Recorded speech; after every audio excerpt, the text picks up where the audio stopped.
I'm standing here this morning at Trinity Lutheran Church overlooking the cemetery behind me.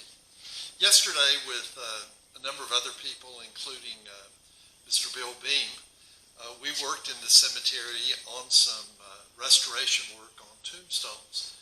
And as we were working, I noticed that in the area where the older stones were, that I found my great-great-great-grandfather, Jacob Sane, Jr. I found his grave, and his headstone desperately needed cleaning. And so I was able to do that yesterday. And it made me think about my other ancestors who were buried here in this same cemetery. My great-grandfather, Melvin, here recently thought that he had died in 1916 as a result of the flu pandemic.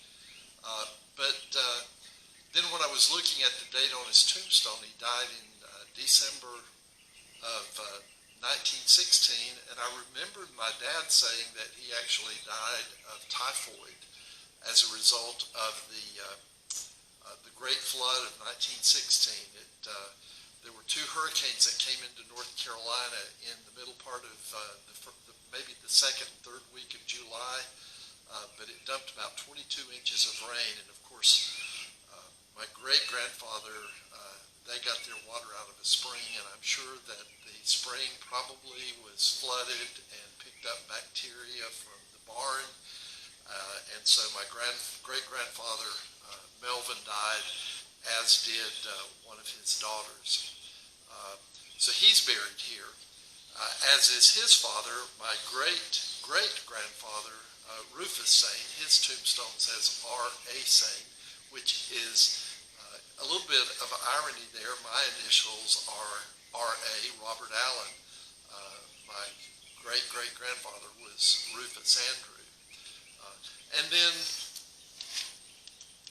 probably about as far as you can see out there, you can see the columbarium where both my parents' ashes are interred. Now, my grandfather, Sane, Frank Sane, is buried at Zion Baptist Church in that cemetery, as is my grandmother and her parents.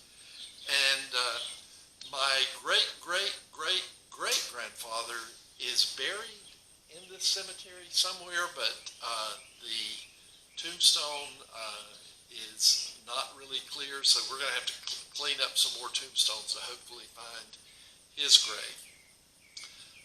My great-great-great-great-grandfather is buried over off of Highway 27, right above Indian Creek. He was the pioneer who came here probably in the late 1750s, early 1760s, and who settled the area with some of the original pioneers who were here. But make a long story short, as I was cleaning the tombstone of my great-great-great-grandfather, Jacob Sane, Jr., I was thinking about how this work of tombstone restoration, not only correcting those stones that are leaning, but also cleaning the lichen and other substances that have accumulated on the stones over 100 years or more. It made me think that the work of tombstone restoration is a generational work. In other words, what I did yesterday, at some point in the future, it's going to have to be repeated.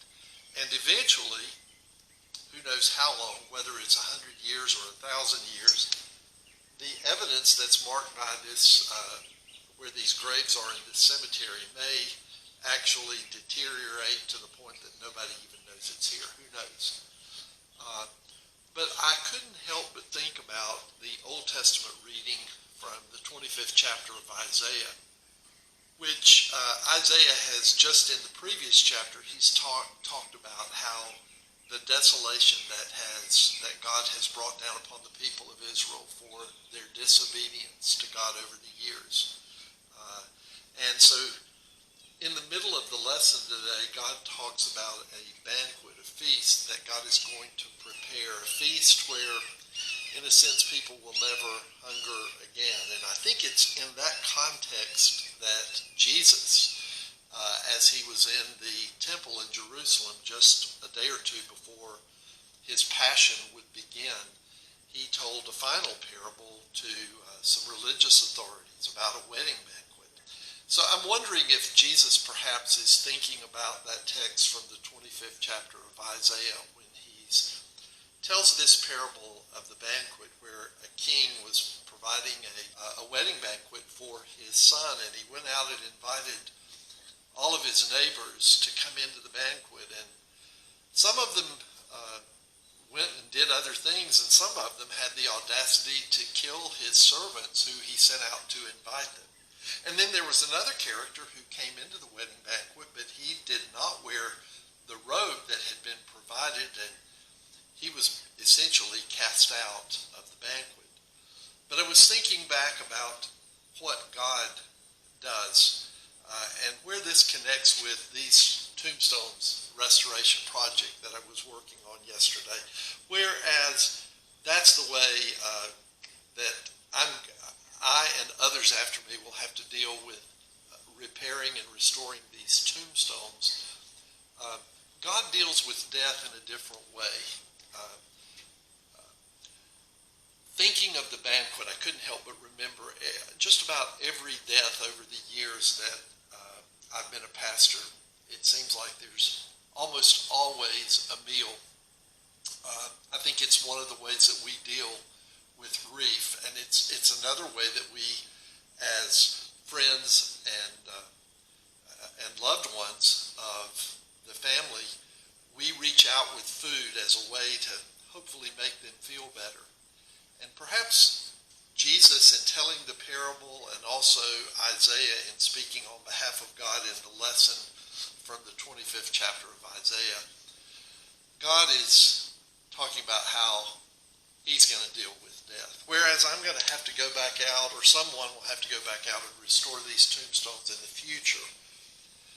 The prophet writes, "On this mountain the Lord of hosts will make for all peoples a feast of rich food, a feast of well-aged wines, of rich food with marrow. And he will destroy on this mountain the shroud that is cast upon all peoples. He will swallow up death forever." So that's the difference between what I can do in restoring these tombstones and what God does when he deals with death. I can only fix a piece of rock to make it clear. God, through in his heavenly banquet, provides resurrection where death is swallowed up in the victory of Christ, not only now, but forevermore. I think the Lord does a much better job of dealing with death than I'll ever be able to deal with it, because about the only way I can deal with it is to work on these tombstones. God's dealt with it through his son Jesus, who lives forever. So put on your garment, the righteousness of Christ, and come into the banquet. Eat and drink. Death has been swallowed up in the victory of Christ.